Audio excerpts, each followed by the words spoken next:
Hello again, it's Mark Jeffries, the I'm a Celebrity correspondent, and I wanted to talk to you about the first show, a bit of a recap. The big event really was The Ledge. It was a trial that three of the contestants did, and it was really a remake of Walking the Plank, or The Plank, and I thought it was a really good new version of it, much scarier, terrifying really, and so much so that Babatunde Alice bottled it really and backed out of doing it.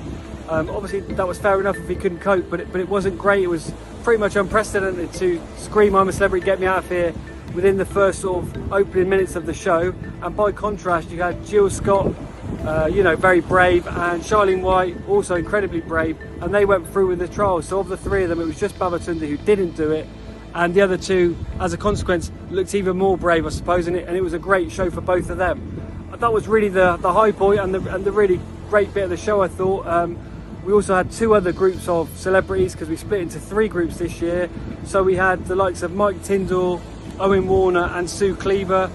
They went into camp on a boat and they did some trials, more sort of your usual gungeon insects trials. There was a moment where Mike Tindall had a big spider on his head, which people noticed and freaked some people out, but he breezed through his one, and to be fair, all three of them did well, and they're all in camp now with Jill, Charlene and Babatunde as well, and they seem to be getting on well.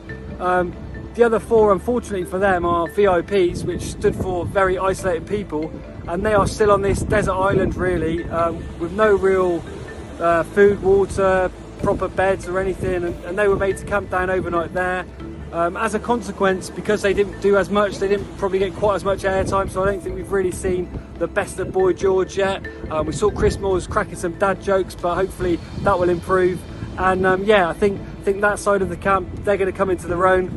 This show tonight, on the second show, we're going to see them do the first real trial of the series, so that's a big chance for the likes of Olivia, Boy George, Scarlett and Chris all to shine and to win some starts for camp. So it's a good start, perhaps not if you're Babatunde, but the rest of the camp I thought was a pretty good start and a really good show.